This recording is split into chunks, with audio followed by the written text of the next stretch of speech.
Hi, and welcome to Conversations with B'nai B'rith International. I'm CEO Dan Mariaschin. Thanks for tuning in today. If you enjoy this series, make sure you subscribe to the B'nai B'rith YouTube channel and like us on Facebook to watch our latest interviews. And of course, visit our website, bnaibrith.org, to learn more about our humanitarian and advocacy work across the globe. Well, there's a reason Holocaust memorials stand everywhere from Amsterdam to Houston to museums and memorials on the sites of concentration camps all around the world. As Elie Wiesel said, the Holocaust was, quote, a unique crime in the annals of history, close quote. A watershed event in history that must always be remembered and must always remain relevant. Now, nearly 80 years after the end of World War II, 3 research organizations have joined forces to create a comprehensive inventory and history of Holocaust monuments worldwide, the total number of which is unknown. Launched as a partnership of the Center for Jewish Art at the Hebrew University in Jerusalem, the Miller Center and Feldenkrais program at the University of Miami, and the International Survey of Jewish Monuments in Syracuse, New York, the Holocaust Memorial Monuments digital database will be a crucial resource for Shoah remembrance and education once completed. Well, my guest today is one of the lead researchers and project coordinators for this initiative. Dr. Sam Gruber is president of the International Survey of Jewish Monuments, ISJM, and a familiar face to us. Sam previously joined our conversation series in 2021 to talk about the architectural and historical evolution of iconic synagogues across the Americas, and in 2020 to discuss one of the oldest and least known Jewish communities in the diaspora, Greece's Romanio Jews. Today, we'll be talking about his role in developing this master list of memorial monuments and several aspects of the database, which has been created to collect and preserve digital documentation about Holocaust memorial monuments worldwide, including standardized mapping, photography, description, and historical research. Samuel Gruber is an accomplished researcher, author, curator, and consultant, and is founder and managing director of Gruber Heritage Global, GHG, a cultural resources consulting firm. He's a recognized expert in many aspects of art and architectural history and the historic preservation of cultural heritage sites. He's on the faculty at Syracuse University and has previously taught at Binghamton, Columbia, Cornell, and Temple universities, among others. Sam, great to have you back with us today. It's always good to see you and to speak with you, Dan. Well, first off, tell us about the Holocaust Memorial Monument database that you're working for and how you became involved in the project, one that centers around the cataloging of Holocaust memorials across multiple continents. One side note, I'm glad to see an image of the B'nai B'rith Martyrs Cave illustrated in the Monuments press release that you sent us. So tell us, how did you get involved in this very vital project? Well, I suppose it's a product of the pandemic in one sense. I was invited to a meeting by my now colleagues and then friends, Vladimir Levin, who's the director of the Center for Jewish Art at Hebrew University, and Chaim Sheked, who is the director of the Miller Center at the University of Miami. And they were thinking about how to expand the already existing index of Jewish art that has been run for many decades out of the Center for Jewish Art at Hebrew University to be more inclusive and to incorporate information about Holocaust memorial monuments. At that time, the idea of what exactly a Holocaust memorial monument was still only roughly defined within the center. They called together a group of scholars, activists on Zoom because we were in the midst of the pandemic to discuss this. And a lot of ideas came forward, but the idea of really doing a deep dive and putting together a really credible database that would be comprehensive and consistent across the various fields of inquiry was the desire of the group. Although the means to do this was not exactly explicitly determined at that time. But over the next year, so from about late 2021 through all of 2022, I participated actively and in fact was designated a leader in coming up with an architecture for the database and the way it could be expressed online as a website, but also coming up with criteria for researchers and a system for collecting information that would be applicable all across the world. And we're now in this sort of second phase where we've done some pilot projects in different countries, and we are now expanding more broadly and partnering with many different organizations to collect data. But it's been an evolving thing, and of course, to go from an idea to a big project like this is a difficult undertaking. We started on a shoestring budget. We still are underfunded, but we've gotten some support from different entities, and we're going as fast as we can with partnership, with crowdsourcing, and then with a deep kind of a team of really great scholars as our advisory committee, to move this ahead. What is the common denominator definition of a monument or a memorial? Because I'm sure, for example, in a number of Jewish community buildings, there are plaques. I know in my synagogue, for example, there is one of the famous Czech Torahs, which is on display with a description of how they got the Torah and the context of receiving it. But what are you looking for in terms of the definition? Because it has to be a baseline here, as you've mentioned. Yeah, it's a hard definition, and it does move a little bit as the more we survey, the more we collect data. Every time we come across a new site or a new monument, it challenges the definitions we've already created. But we're pretty confident that what we've worked up now over the last year is a reliable and a consistent definition. We're basically thinking about immovable memorials. I mean, memorials are of many types. It could be a dedicated prayer book. It could be, as you said, a Torah scroll. It could be an event. Just a gathering of people is a memorial. Every time there's a Yizkor service, that's a memorial.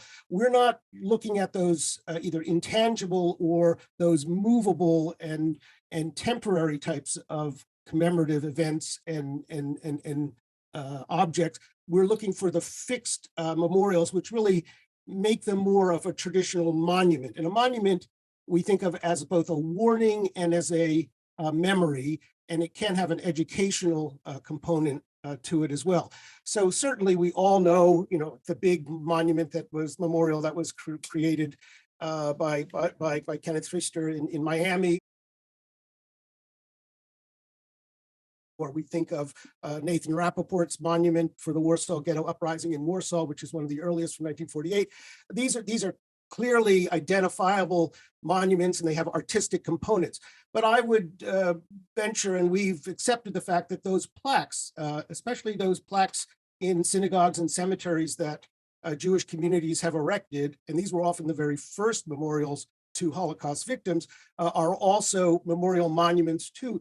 And it's very important that we document them, record them, because we have we're in a constant state of change.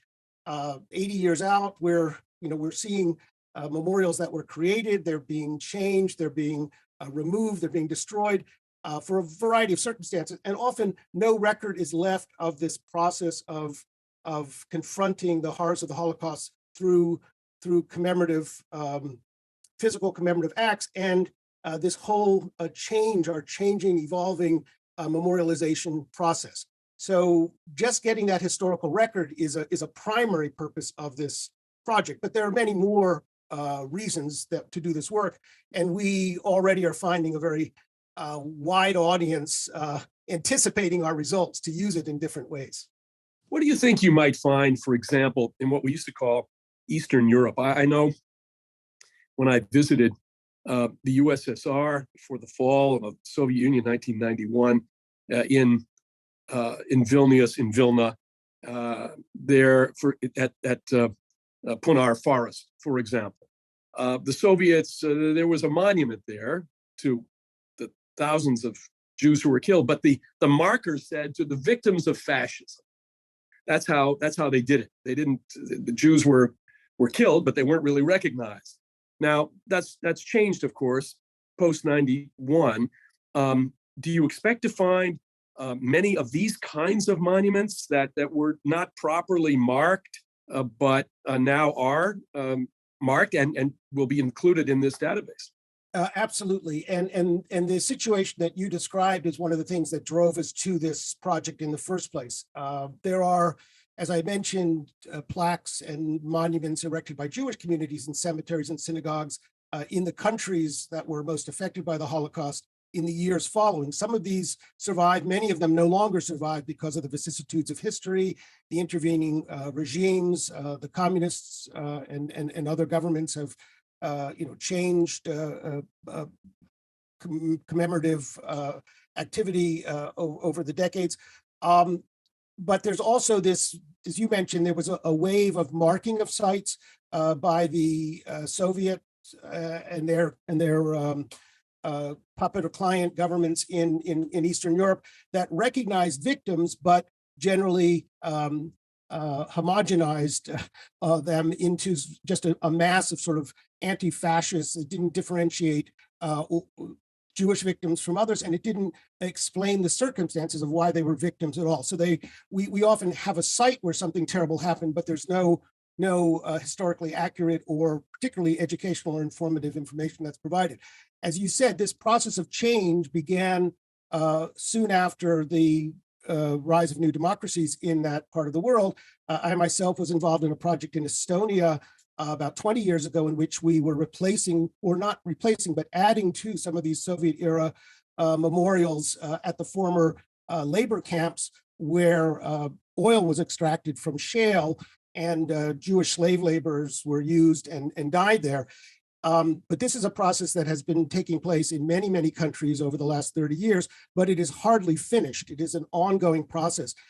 We even find that we need to change, though, the texts and the types of information provided for many of the so-called Holocaust memorials in Western countries too, because even in France in the 1960s during the de Gaulle years, there was also a homogenization. Victims were victims, and not much information was given. The deportees were deportees. It didn't say why they were deported. They could be resistance, they could be communists, they could be Jews. But the plight of groups and the reasons why they suffered was not made clear. So the great memorial to the deportees in Paris, just behind Notre Dame, is very vague. It's very generalized. But in the 1990s, Chirac, created a more specific memorial recognizing the deportation of Jews from Paris with the New Valdivia memorial, which is closer to the site where the Jews were actually interned. So this process of change is part of the historical record that we're actually already losing. So we're definitely trying to record what was, what is, and we also anticipate that change will continue. So we need to be prepared to document new innovations. It's an international effort. Are the colleagues that you're working with part of is this an international list of experts? Is this being done largely from here because the project got initiated here, or are you enlisting the assistance of colleagues who are in the same field as you to gather this information? Right. It's going to be a very broad coalition of groups. We're just in the stage of adding partners now. The Holocaust Commission from Ohio, for instance, here in the United States, just joined last week. We're in the process of developing a partnership with the state of Lower Saxony in Germany. We have many different discussions going on, and we anticipate a very broad coalition because we don't know how many memorials and monuments there are, but I'm sure there are at least 10,000, and there could be many more. There's no way that one small cadre of researchers could collect data on all of these. We will rely on local people who know the local situation, the local history, and have the local languages to be active participants in this. The first year was working out the mechanics of the database, working out the fields, coming up with a means of describing a vocabulary that could be consistently applied across the board. And now we're making that available. We just went public in the late fall. And so many people are now contacting us, and we are contacting others in order to get to be partners, to be actively involved. And while we started this in thinking, Eastern Europe, we recognize that this is a worldwide need to record, document, map, photograph these memorials. So we have memorials from South Africa and Australia, and there are Holocaust memorials in every state in the United States. The circumstances for the making of these monuments, of course, is very different than what you would find at Ponar outside of Vilnius that you mentioned, or Babi Yar, or Auschwitz, or Sobibor, or any of the camps.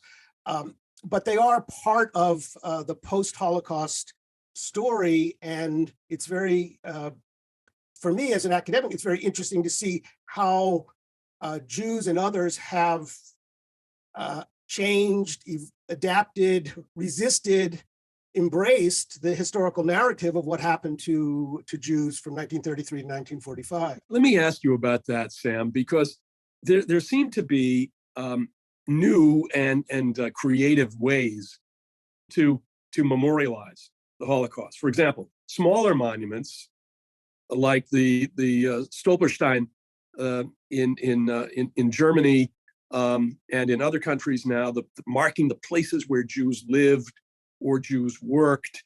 Tell us about that kind of the new ways of marking this horrific event. Yes, the Stolperstein project, which began back in the 1990s by the German artist Gunter Demnig, certainly has revolutionized and, in a sense, revitalized, I think, the commemorative effort in Europe, certainly, and has brought great attention again, away from the vagaries, away from the generalities of the Holocaust, but to the specifics, and making the public aware of the individual lives that were lost. We'll never. It's very hard to name 6 million victims. Yad Vashem tries to do this in their giant book of the Holocaust, which you can see on view at Yad Vashem and also at Auschwitz at the Yad Vashem exhibition there.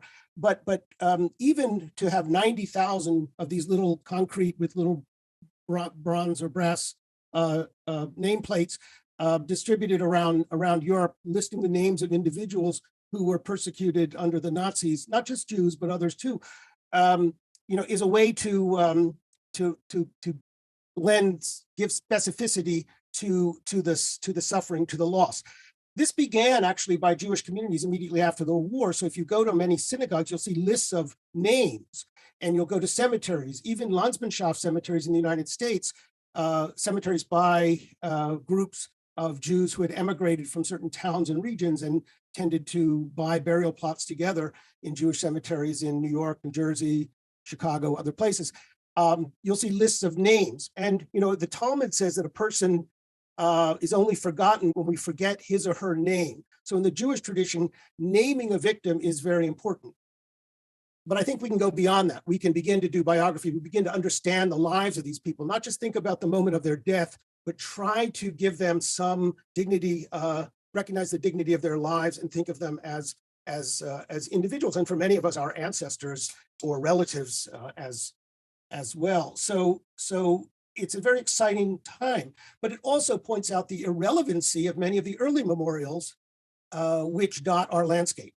People just walk by them. They don't pay attention. I was in a synagogue in Queens, New York last weekend, and I found 2 memorials in that synagogue that the people there were unaware of. I mean, virtually unaware of. They'd been forgotten. They'd been there for so many decades, essentially collecting dust. They no longer were relevant. So it's a challenge, but I hope that the new interest will in some way activate the memory of the old monuments too. Well, it's interesting because you mentioned collecting dust.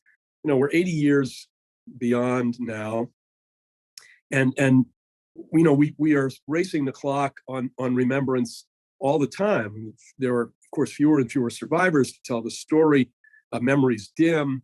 And you've just cited an example of that. So the timing of this particular project is, I don't think, could be better. Give us a sense of the process behind each catalog entry.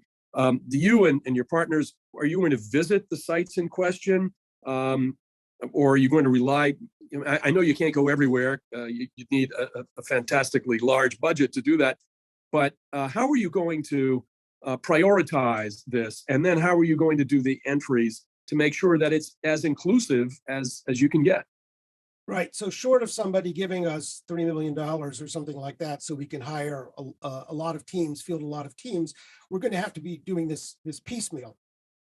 We did a few pilot projects. So we were stymied during the pandemic. We had several that were scheduled and then they had to be postponed. But I managed personally to do a short 10-day, 3-county investigation in South Florida, where I was able to discover and photograph and measure and describe about 25 Holocaust Memorial Monuments that meet our criteria. In addition, there were many of those Holocaust Torahs that you mentioned that are on loan from the Memorial Scrolls project in London. We're not including those. We're noting them, but we're not including them because they're already well documented and they're taken care of. Last summer, I spent 5 weeks in Greece, and I was able to do a pilot project pretty much encompassing the entire country. And I was able to document about 50 memorials. I think there are about another 10 that I couldn't get to. These are manageable. Surveys that 1 or 2 people can do. But once you get to Poland and Ukraine and Germany, you have huge numbers. And even in Lower Saxony, that one state, it's estimated that there are between 1,000 and 1,500 markers. And these are all, obviously, this is Germany. So in other countries, we're going to find many more. Sometimes individual researchers have already done a lot of work. So in Paris, there's already a book that documents over 400 plaques that have been put up on walls in recent years, documenting the places from which Jews were taken and where children were in hiding and other kinds of things. And obviously, with permission and with partnerships, we'll be able to incorporate a lot of that data. But we do hope that there will be a new site visit to every monument, so that somebody will actually visit that and take new pictures, describe its current condition.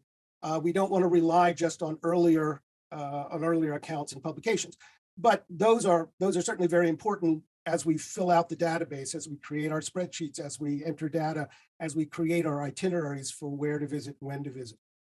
Do you know more about those memorials in the United States than you do, let's say, in Europe? Is that a fair assumption?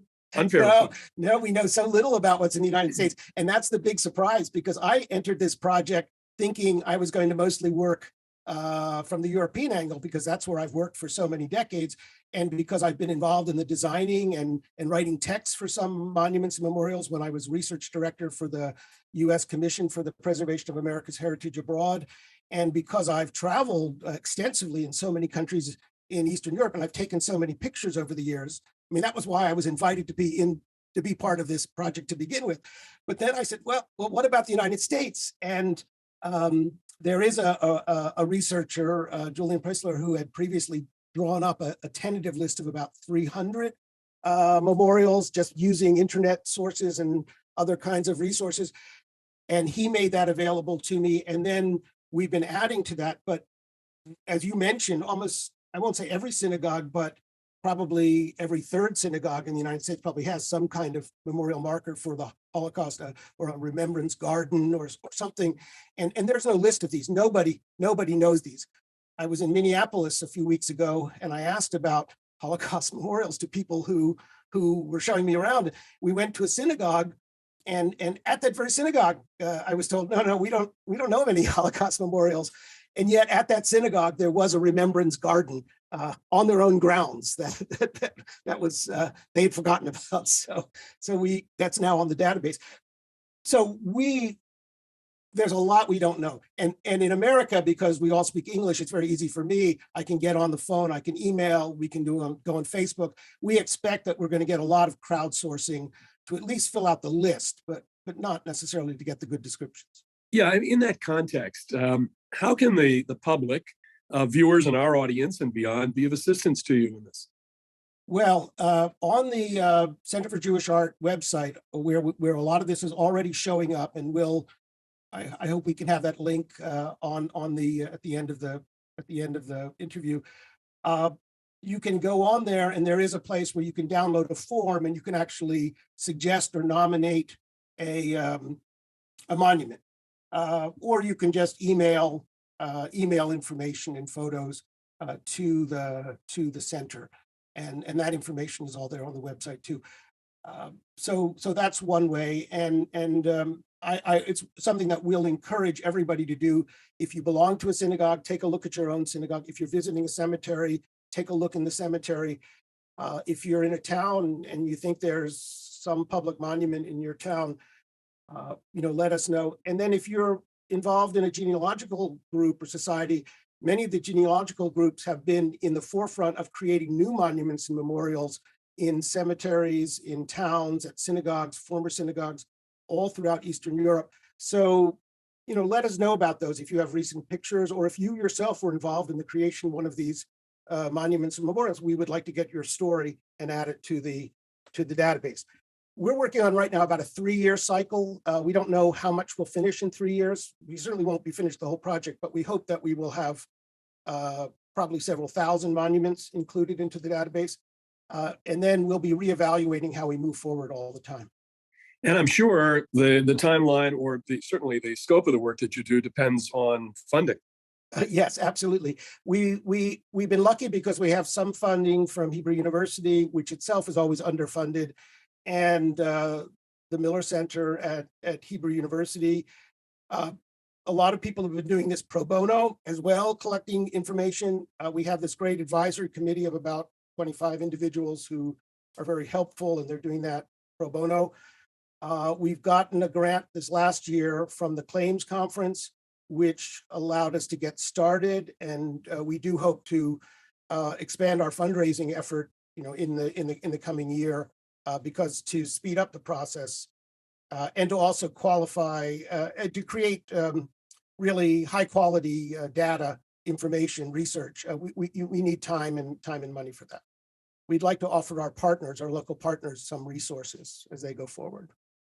Yeah, and I would hope that as this project becomes better known and is publicized, that word will spread, and that not only here in the United States, of course, but abroad, and that people will offer up, as you've suggested, information that they know to help the project along. Sam, I wanted to ask you before we conclude, if you could share an interesting story about one of the memorials thus far. I'm sure you have many, but what's one that really stands out to you that perhaps you knew about, didn't look into as closely as you might have, or something that you've just discovered as a result of the work that you've been doing?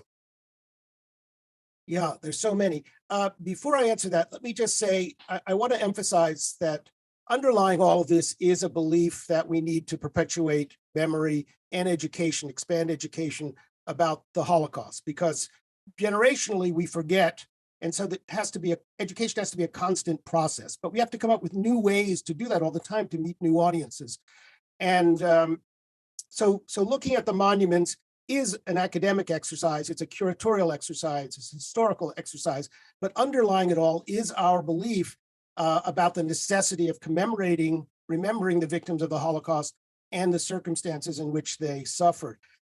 So the monuments are the door into that history. So that is underlying all of our work, and a respect for all of the victims. We do want to know about the artists and the design process, but we also have to remember all the time the events which these artists are commemorating. So about the monuments that I have been, I guess, surprised at, I'm particularly interested in the way the human figure was used initially in the early years after the Holocaust as a way of symbolizing victimhood and suffering, but also symbolizing resilience. And so I've been looking at a lot of the early memorials from the 1940s. There's a relief series by a woman sculptor who I knew nothing about, Edith Kish, and she herself was a victim in the Holocaust, but came back to Budapest and carved a series of 4 reliefs on the outside of a memorial that was created next to the synagogue in Újpest, which was a suburb of Budapest, where everyone had been deported to Auschwitz and pretty much killed. Almost everyone was killed in from that neighborhood. And these are remarkable works. I knew, of course, the Warsaw Ghetto Uprising Monument, Nathan Rappaport. I've been teaching it for years, but I knew nothing about the contemporary work of this woman, Edith Kish, this sculptor in Budapest. Similarly, going to the Père Lachaise cemetery in Paris, which is not a Jewish cemetery, but there are many Jews live buried there. There's a whole section now of over 20 monuments and memorials. Initially, they were vague to the deportees, to the different camps, but they've become more specific over the years, and specifically often about Jewish victims. But one of the first to Auschwitz victims, where ashes from Auschwitz were buried underneath the monument. This was created, I think, in 1949 by a woman Jewish sculptor. That does mention Jews early on, and then things become more vague, and then later more specific again. It's a beautiful, beautiful work of a kind of ethereal, wraith-like figure, a mournful figure. And I was very struck by that, by that statue. But there's so many, everyone is different. I mean, plaques are very similar, but the circumstances. And then once you start learning the history of why that plaque was there, I try to write up one every day, every morning. It's not a great way to start your day thinking about some Holocaust site, but today I wrote up about a monument in Boskovice in the Czech Republic. It's just a plaque. It's on a wall in the former Jewish quarter, but it commemorates about 480, I think, Jews from that town who were deported in March 1942. I think they were deported to Terezin, and then most of them on to Auschwitz. It's just one plaque, but it represents so much, so many people, so many lives, and that's what that's what we're trying to remember. That's what underlies it all. Well, Sam, again, 80 years on, 3 or 4 generations on, the importance of these monuments and memorials just becomes even more apparent as time has passed, and as we try to tell the story. And as you say, I mean, this is all about remembrance. It's about education. It is the portal, as you say, and really, we wish you the very best. You can find the astounding Holocaust Memorial Monuments digital database on the Center for Jewish Art website, and that's cja.huji.ac.il. I think I got it all, but try looking up Center for Jewish Art website. Sam Gruber, thank you for exploring the painful world of Holocaust monuments with us and taking us behind the scenes of your tremendously important work. Best of luck to you. Thank you, Dan. Well, thank you again to Dr. Sam Gruber and to you for watching this conversation with B'nai B'rith. If you enjoyed the interview, subscribe to the B'nai B'rith YouTube channel and like us on Facebook for all of our latest content. And be sure to visit our website, bnaibrith.org, to learn more about our important work. For my guest, Dr. Sam Gruber, I'm Dan Mariaschin. Join us again soon.